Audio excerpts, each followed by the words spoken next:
President Anderson, members of the faculty, Board of Trustees, distinguished guests,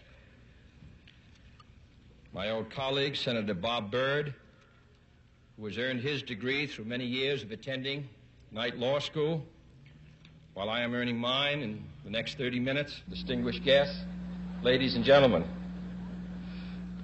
It is with great pride that I participate in this ceremony of the American University, sponsored by the Methodist Church, founded by Bishop John Fletcher Hurst, and first opened by President Woodrow Wilson in 1914.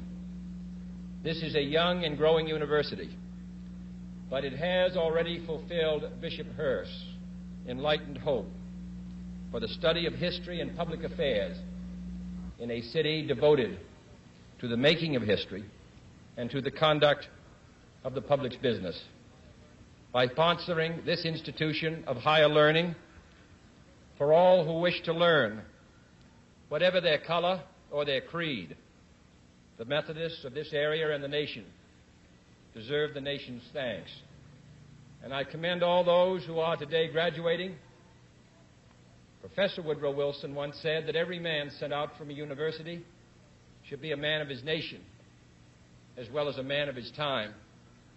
And I'm confident that the men and women who carry the honor of graduating from this institution will continue to give from their lives, from their talents, a high measure of public service and public support.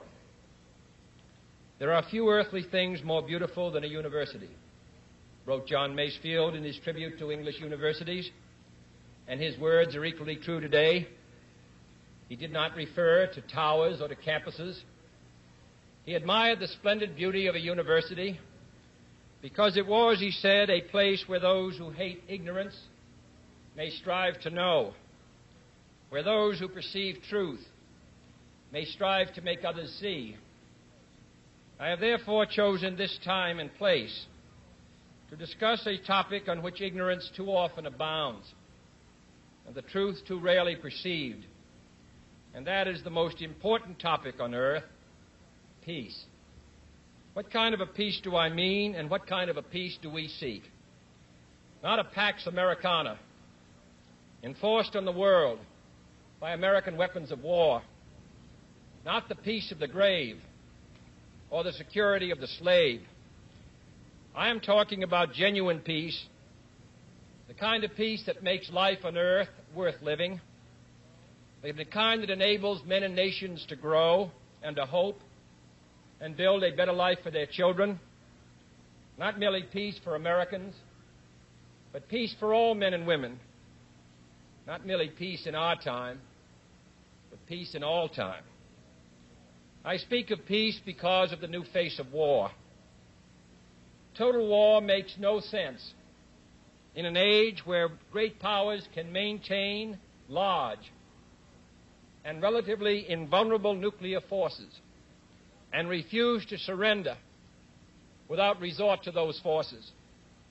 It makes no sense in an age where a single nuclear weapon contains almost 10 times the explosive force delivered by all the Allied air forces in the Second World War.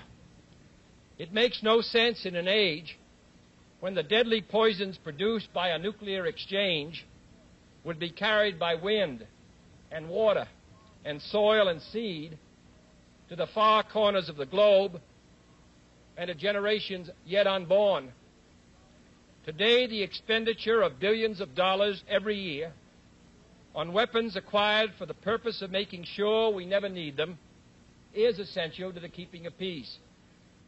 But surely the acquisition of such idle stockpiles, which can only destroy and never create, is not the only, much less the most efficient, means of assuring peace.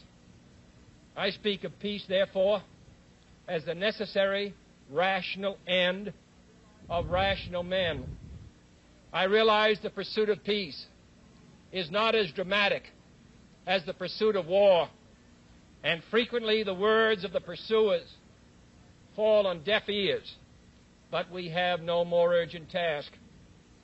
Some say that it is useless to speak of peace or world law or world disarmament, and that it will be useless until the leaders of the Soviet Union adopt a more enlightened attitude. I hope they do. I believe we can help them do it. But I also believe that we must re-examine our own attitudes as individuals and as a nation, for our attitude is as essential as theirs. And every graduate of this school, every thoughtful citizen who despairs of war and wishes to bring peace should begin by looking inward, by examining his own attitude towards the possibilities of peace, towards the Soviet Union, towards the course of the Cold War, and towards freedom and peace here at home. First, examine our attitude towards peace itself. Too many of us think it is impossible. Too many think it is unreal. But that is a dangerous, defeatist belief. It leads to the conclusion that war is inevitable, that mankind is doomed, that we are gripped by forces we cannot control. We need not accept that view. Our problems are man-made. Therefore, they can be solved by man, and man can be as big as he wants. No problem of human destiny is beyond human beings. Man's reason and spirit have often solved the seemingly unsolvable, and we believe they can do it again. I am not referring to the absolute, infinite concept of universal peace and goodwill, of which some fantasies and fanatics dream. I do not deny the value of hopes and dreams, but we merely invite discouragement and incredulity by making that our only and immediate goal. Let us focus instead on a more practical, more attainable peace, based not on a sudden revolution in human nature, but on a gradual evolution in human institutions, on a series of concrete actions and effective agreements which are in the interests of all concerned. There is no single simple key to this peace, no grand or magic formula to be adopted by one or two powers. Genuine peace must be the product of many nations, the sum of many acts. It must be dynamic, not static, changing to meet the challenge of each new generation. For peace is a process, a way of solving problems.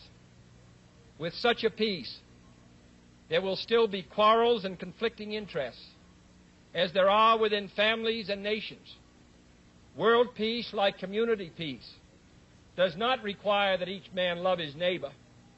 It requires only that they live together in mutual tolerance, submitting their disputes to a just and peaceful settlement. And history teaches us that enmities between nations, as between individuals, do not last forever.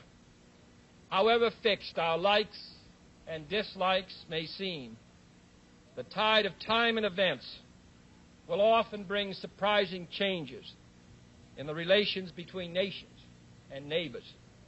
So let us persevere. Peace need not be impractical, and war need not be inevitable. By defining our goal more clearly, by making it seem more manageable and less remote, we can help all people to see it, to draw hope from it, and to move irresistibly towards it. And second, let us re-examine our attitude towards the Soviet Union. It is discouraging to think that their leaders may actually believe what their propagandists write.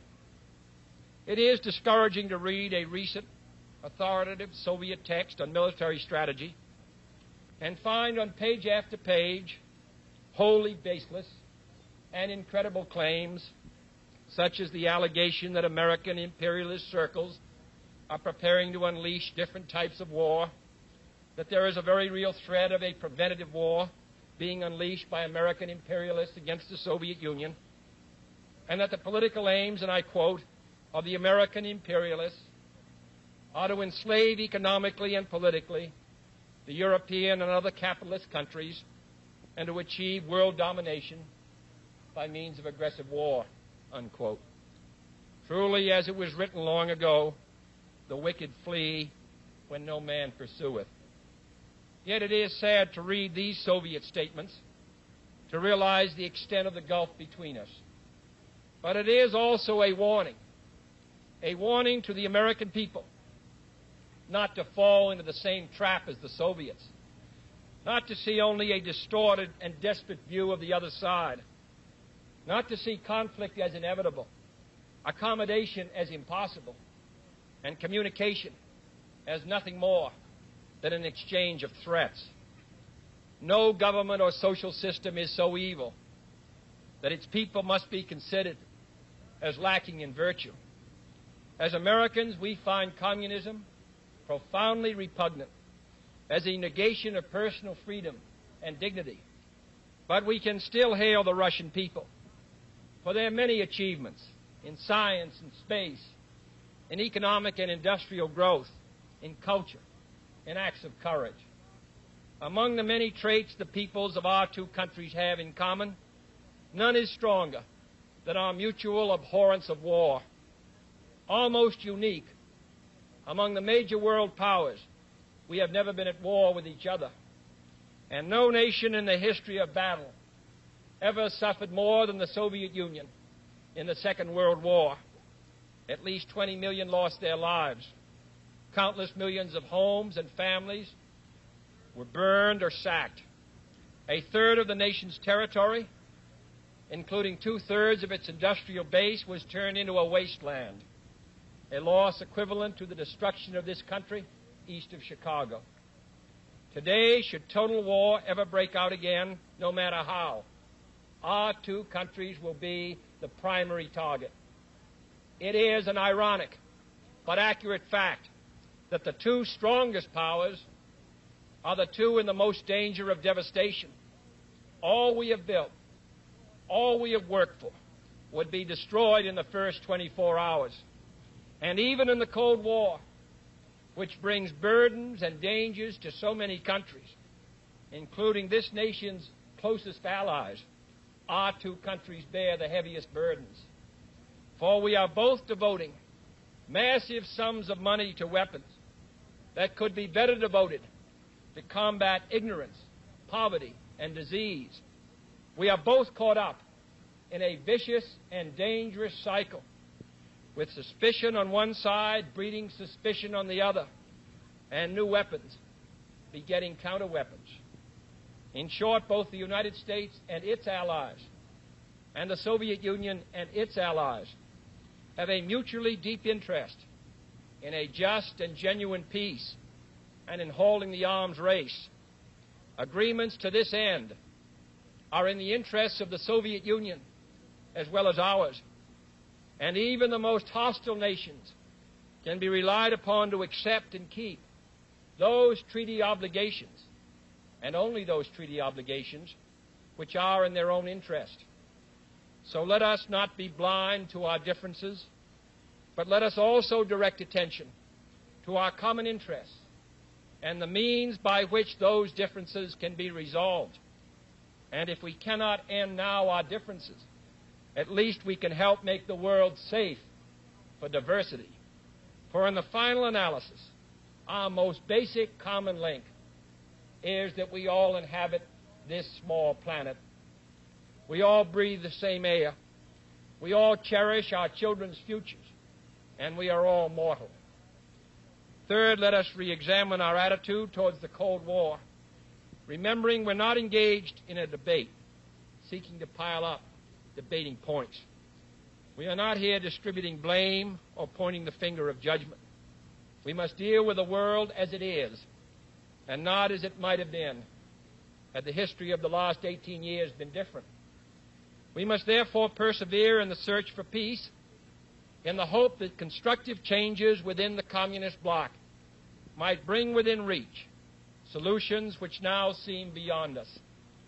We must conduct our affairs in such a way that it becomes in the communist interest to agree on a genuine peace. And above all, while defending our own vital interests, nuclear powers must avert those confrontations which bring an adversary to a choice of either a humiliating retreat or a nuclear war. To adopt that kind of course in the nuclear age would be evidence only of the bankruptcy of our policy or of a collective death wish for the world. To secure these ends, America's weapons are non-provocative, carefully controlled, designed to deter, and capable of selective use. Our military forces are committed to peace and disciplined in self-restraint. Our diplomats are instructed to avoid unnecessary irritants and purely rhetorical hostility, for we can seek a relaxation of tensions without relaxing our guard. And for our part, we do not need to use threats to prove we are resolute. We do not need to jam foreign broadcasts out of fear our faith will be eroded.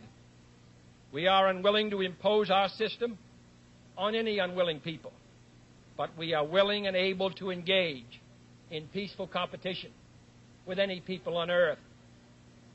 Meanwhile, we seek to strengthen the United Nations, to help solve its financial problems, to make it a more effective instrument for peace, to develop it into a genuine world security system, a system capable of resolving disputes on the basis of law, of ensuring the security of the large and the small, and of creating conditions under which arms can finally be abolished.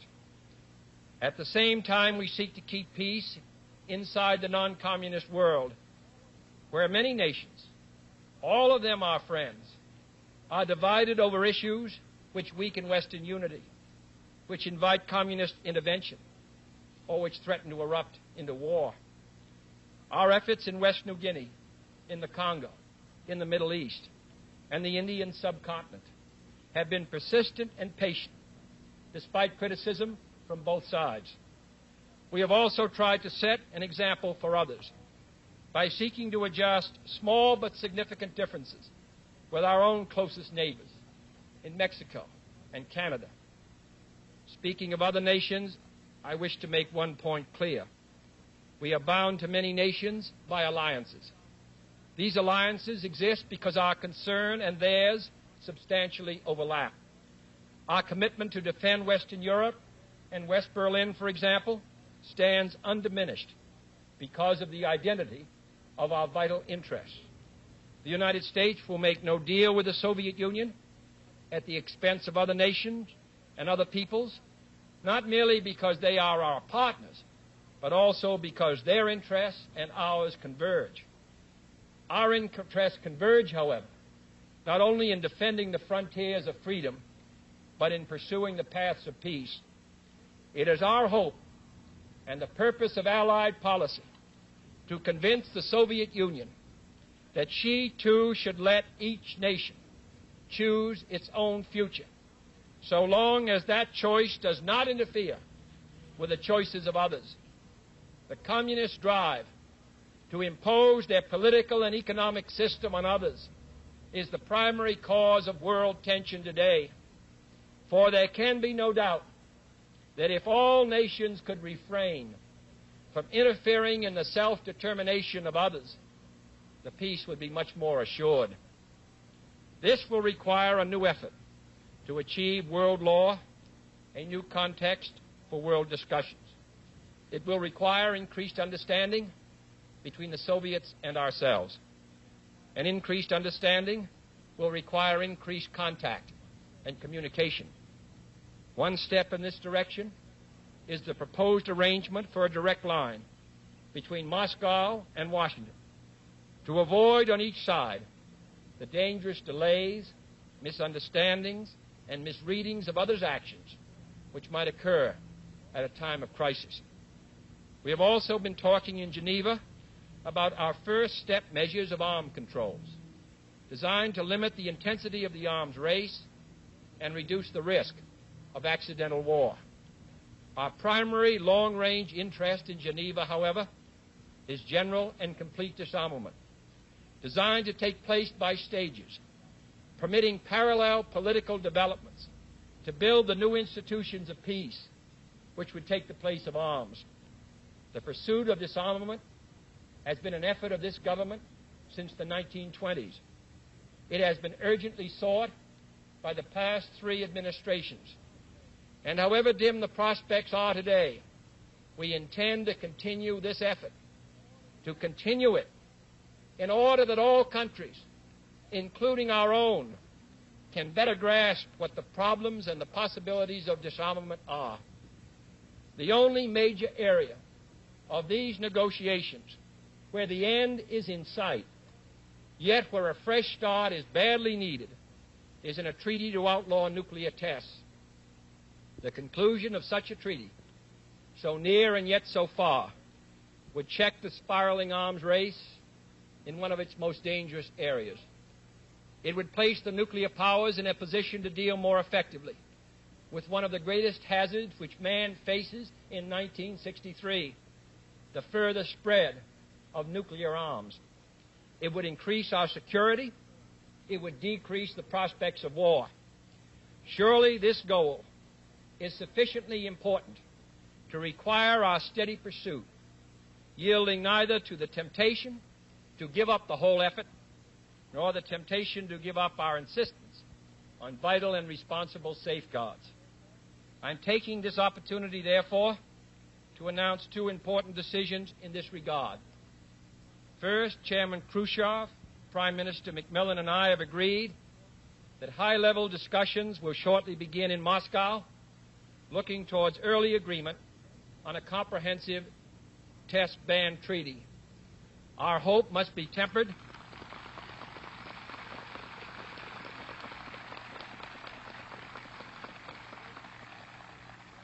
Our hopes must be tempered with the caution of history, but with our hopes go the hopes of all mankind.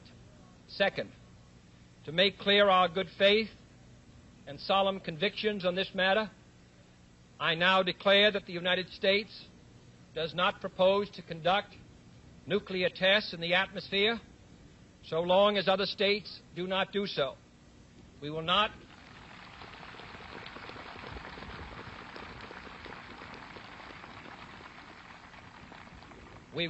be the first to resume. Such a declaration is no substitute for a formal binding treaty, but I hope it will help us achieve one. Nor would such a treaty be a substitute for disarmament, but I hope it will help us achieve it. Finally, my fellow Americans, let us examine our attitude towards peace and freedom here at home. The quality and spirit of our own society must justify and support our efforts abroad. We must show it in the dedication of our own lives, as many of you who are graduating today will have an opportunity to do by serving without pay in the Peace Corps abroad or in the proposed National Service Corps here at home. But wherever we are, we must all, in our daily lives, live up to the age-old faith that peace and freedom walk together. In too many of our cities today, the peace is not secure because freedom is incomplete. It is the responsibility of the executive branch at all levels of government, local, state, and national, to provide and protect that freedom for all of our citizens by all means within our authority. It is the responsibility of the legislative branch at all levels, wherever the authority is not now adequate, to make it adequate. And it is the responsibility of all citizens in all sections of this country to respect the rights of others and respect the law of the land. All this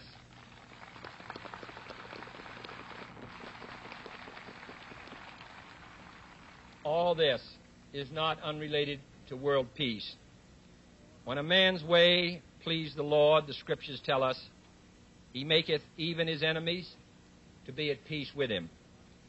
And is not peace, in the last analysis, basically a matter of human rights? The right to live out our lives without fear of devastation, the right to breathe air as nature provided it, the right of future generations to a healthy existence. While we proceed to safeguard our national interests, let us also safeguard human interests. And the elimination of war and arms is clearly in the interests of both.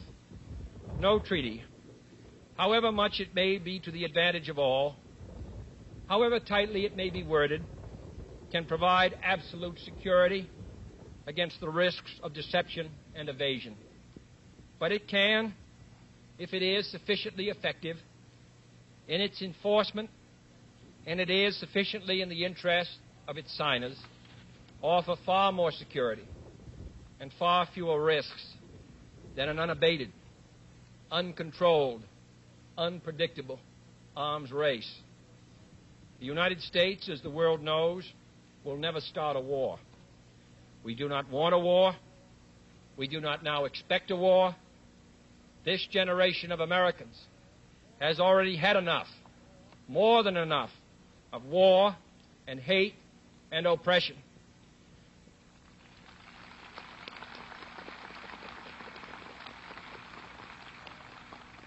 We shall be prepared if others wish it.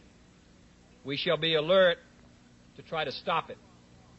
But we shall also do our part to build a world of peace where the weak are safe and the strong are just. We are not helpless before that task or hopeless of its success. Confident and unafraid, we must labor on, not towards a strategy of annihilation, but towards a strategy of peace.